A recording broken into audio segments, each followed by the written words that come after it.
So we have the next one, we have disaccharides. What is disaccharide? Disaccharide is when we have two monosaccharides combined. Like for example, one of the typical examples of monosaccharide, we have glucose. Glucose is an example of monosaccharide. So when we say disaccharide, it means when we have two of these monosaccharides joined together by the release or by the elimination of a water molecule is disaccharide. And remember from our class on the nucleic acids, I made mention about condensation reaction and polymerization reaction. And the difference between these two terms is that in the case of condensation reaction, small amount of substances are released, like for example, water, ammonia, etc. So in the case of this disaccharide formation, what's actually eliminated is water molecules. So we eliminate water molecules when, sorry, water molecules is being eliminated when these two monosaccharides are joined together. But in the case of oligosaccharide, oligo means more than two. Sorry, yeah, oligo means more than one. So it means all those compounds that have sugars between 2 to 8. That is when you have 2 to 8 monosaccharides joined together, we call it oligosaccharide. So that is why even the saccharide under oligosaccharide, because look at it, disaccharide, we are talking about 2. Then oligosaccharide, we are talking about 2 to 8. And then polysaccharide is when you have more than 10 sugars. So when you have more than 10 sugars units combined, then we get polysaccharides.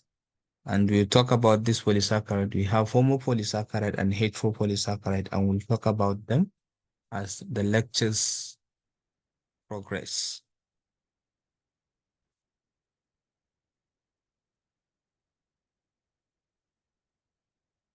So now the next thing now that we are going to look at is monosaccharides. So what are these monosaccharides? Monosaccharides they are the simplest carbohydrates. They are the simplest carbohydrate, and they are colorless. They are colorless in nature, and they are crystalline solids that are freely soluble in water. So number one, they are colorless, they are crystalline in nature, and they are soluble in water.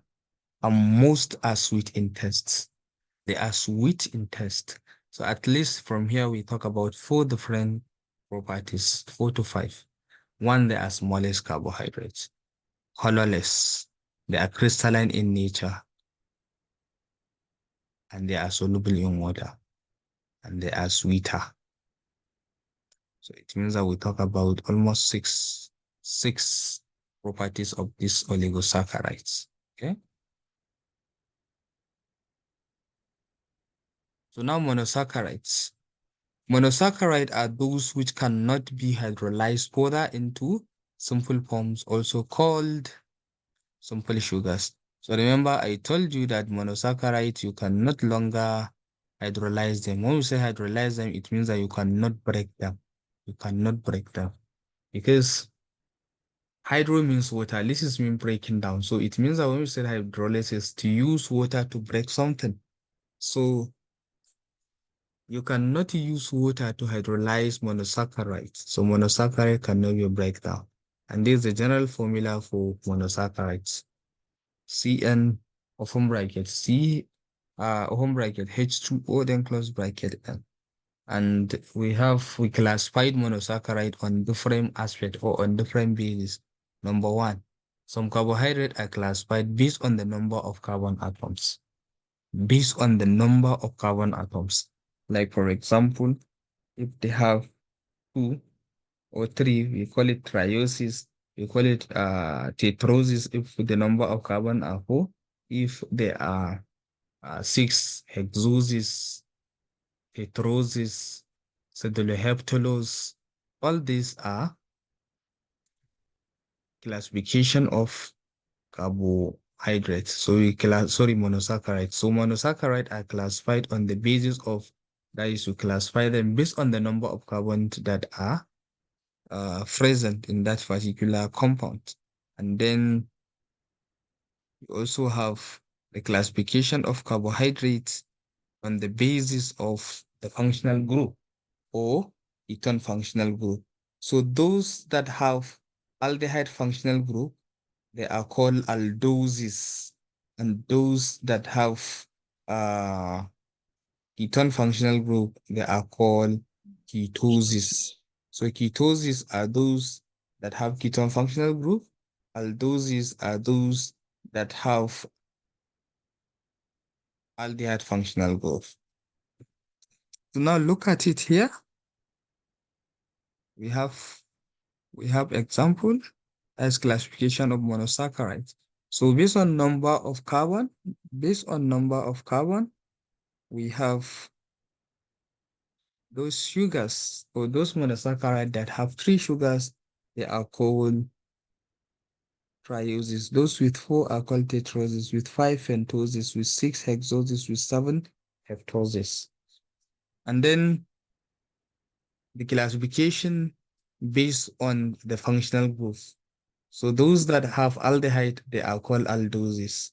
And those that have ketone functional group, they are called ketoses. An example of those that are aldoses, we have glyceraldehydes, we have atroses, erythroses, we have ribose, xylose, we have glucose, galactose, we have glucoheptose. And for those that have ketone functional group, we have cetyloheptulose, fructose, ribulose, ribululose, sorry, yes, eri, erythro, erythrolose. So all these are actually classification of carbohydrates based on the number of carbon and the functional group. Okay, now we have trioses here, pentoses, and hexoses. So we have different of them. Glyceraldehyde here, they are aldose. Ribose is aldose. Look at it all. Carbon to oxygen double bond, but there is free hydrogen attached. Ribose, glucose, and galactose are all examples of sugars that have aldose functional group. And then the next thing is ketosis. We have dihydroxyacetone, we have ribulose, and we have fructose. And one thing that we should know, carbohydrate has the most abundant, or carbohydrate is the most abundant monosaccharide in nature. Then now, we are going to look at the importance of this. We are going to look at the biological importance of this sugar, biological importance of monosaccharide. So we are starting with trioses. So example of trioses, we have glyceraldehydes, then we have dihydroxyacetone. So what is the importance of this? The intermediates of glycolysis, that is, we use them in glycolysis, then procedure for glycerol, that is, we also use dihydroxyacetone phosphate. It's a precursor. It's a precursor for glycerol. It means that when we said precursor, it means that from dihydroxyacetone phosphate, you can get glycerol. Then we have tetrosis. Example of tetrosis, we have erythrose. So it's an intermediate of carbohydrate metabolism. Yes, it's an intermediate of carbohydrate metabolism. Then we have pentose. Example, D-ribose. So under D-ribose, we know that it is the structural element of nucleic acid and it's found in RNA and coenzymes. Then D-glucose is the main sugar of the body. D-fructose is converted to glucose and utilized by the body. So all these are actually some importance of this biomolecule. That is those examples of carbohydrates, which is monosaccharide, on the basis of the number of carbons as well as the their yeah, based on those, on the number of carbon as well as the classification based on the functional group. So this is their importance and this is their biological importance. Some of them, in fact, they are very, very important for our survival because if we don't have them, we might not even survive. Like for example, look at the D-galactose. D-galactose synthesized in mammary gland to make the lactose of the milk. And then we have N minus D minus constituent of glycoproteins and glycolipids. So now, general properties of monosaccharides. We are going to look at the general properties of monosaccharides. Number one, we'll look at the structure of glucose and fructose. Then we also look at the various forms of isomerism D and L, optical isomerism, ephemus, and anomers. Then there is also multi-rotation. So these are some of the properties of the monosaccharides, and we are going to talk about this in depth. So now we are going to talk about the asymmetric carbon. Asymmetric carbon. What is asymmetric carbon? It means that those asymmetric compound or asymmetric carbon. It means that it's a carbon that have four different groups attached to it. It's one single carbon, but four different groups attached to it. When you said four different groups, means like if you have the central carbon at the center, it may be nitrogen, it may be oxygen, and it can be any. So you see, look at it. This is a carbon here. This is a carbon. And based on this, you will actually see that all the groups that attach to this, they are not the same, even in terms of color. There are different groups that attach to it. So that is why it is called asymmetric carbon.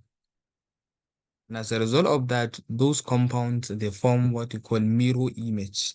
They form mirror image. That is, if you have them, it looks like a mirror image. So as a result of that, they cannot be superimposed. Like our mirror, we cannot do that. So it is impossible to superimpose them. So that is why they are called non-superimposed mirror images. And there is no plan for symmetry.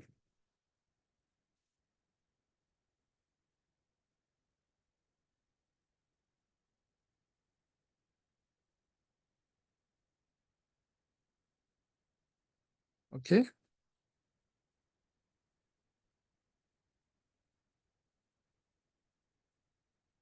So now we are going to talk about the furanose and furanose ring structure.